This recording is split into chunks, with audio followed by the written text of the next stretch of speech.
essa boa aceleração de 0 a 100 que a gente percebe, pelo menos no início, né, da arrancada inicial ali, se deve com certeza a um câmbio com relações curtas que o Duster 1.6 tem.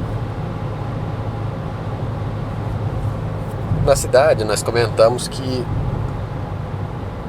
ele surpreendeu positivamente porque nós imaginávamos que esse motor ia ser um pouco complicado, assim mesmo no uso normal do dia a dia, para conseguir um bom desempenho devido ao tamanho e o peso do Duster, mas até que ele saiu razoavelmente bem.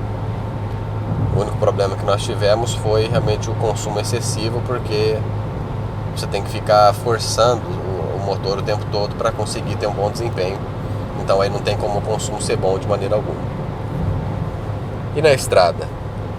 Bom, na estrada as acelerações são razoáveis para um carro desse tamanho com motor 1.6.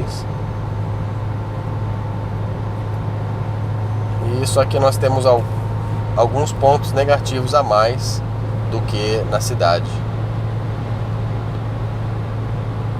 Por exemplo, andando assim agora 100, 105 km por hora, nós já notamos que o ruído aerodinâmico nas portas é muito grande. A vedação acústica parece ser deficiente, então é complicado para a gente conversar mesmo em uma velocidade relativamente baixa como essa. Existem rodovias no Brasil com limite de velocidade superior, né, 110, 120 km por hora. E também existem as pessoas que andam acima da velocidade da via, indo contra uma lei, né, instituída pelo governo, mas com certeza essas pessoas continuam a andar sempre uma velocidade mais alta. Então o sentido de eu comentar isso é que se o Duster já tem esse ruído a 100 km por hora, imagine então a 130, 140. O ruído fica bem mais alto e a viagem se torna cansativa.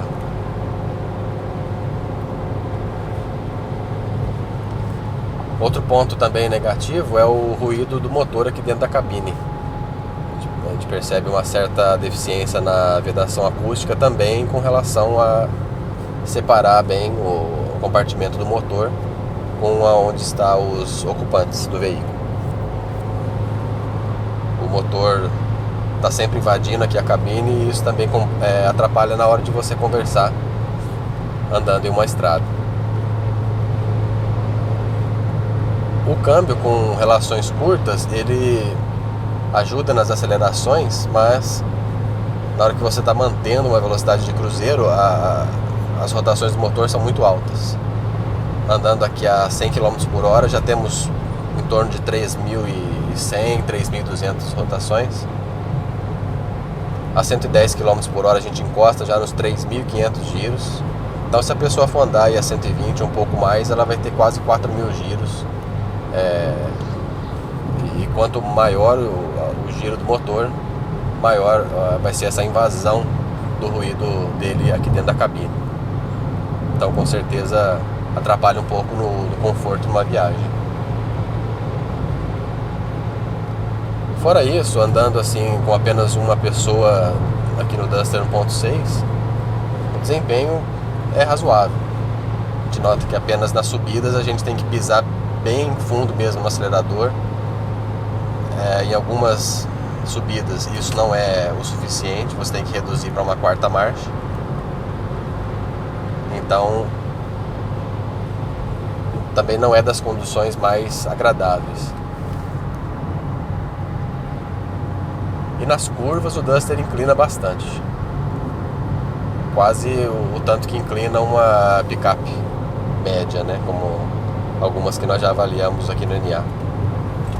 Ele é um carro alto, com uma suspensão não muito dura, então esse inclinar da carroceria realmente é inevitável. Apesar dela inclinar bastante nas curvas, nós não temos um problema de estabilidade nesse sentido.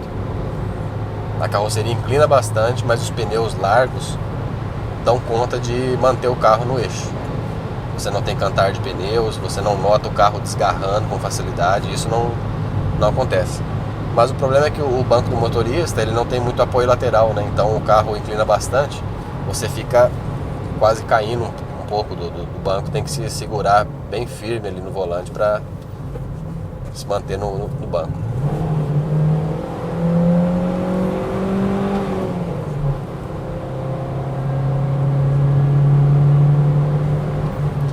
Então, resumindo, os pontos negativos são esses. Eu comentei no vídeo da cidade que é um carro de baixo custo e que na cidade isso não vem tanto à tona, você não percebe tanto, porque ele tem algumas qualidades que superam esse problema. Mas já na estrada você notou que realmente acaba ficando uma diferença, né, entre o Duster e alguns outros modelos que são concorrentes diretos dele. Nós temos o ponto do ruído excessivo, né, tanto aerodinâmico quanto também do motor. Isso poderia ser revisto. O consumo que nós conseguimos também, infelizmente, foi ruim, porque também na estrada você tem que forçar mais o motor para conseguir manter uma boa velocidade. Com álcool, a nossa média foi de 9,6 km por litro. Não foi uma média assim tão ruim. Ela foi razoável, tendo em vista o tamanho do veículo e também o seu motor. Já com gasolina, nós conseguimos 11,9 km por litro, que aí já foi um consumo um pouco pior. Tanto que com esse mesmo motor, né, 1.6 da Renault, outros motores 1.6 em carros menores, a gente consegue 14,5 km por litro. Então ainda também na estrada, assim como na cidade, a questão do consumo faz com que talvez seja mais interessante você adquirir um Duster 2.0. Notícias automotivas. Ainda vai acontecer e você já viu aqui.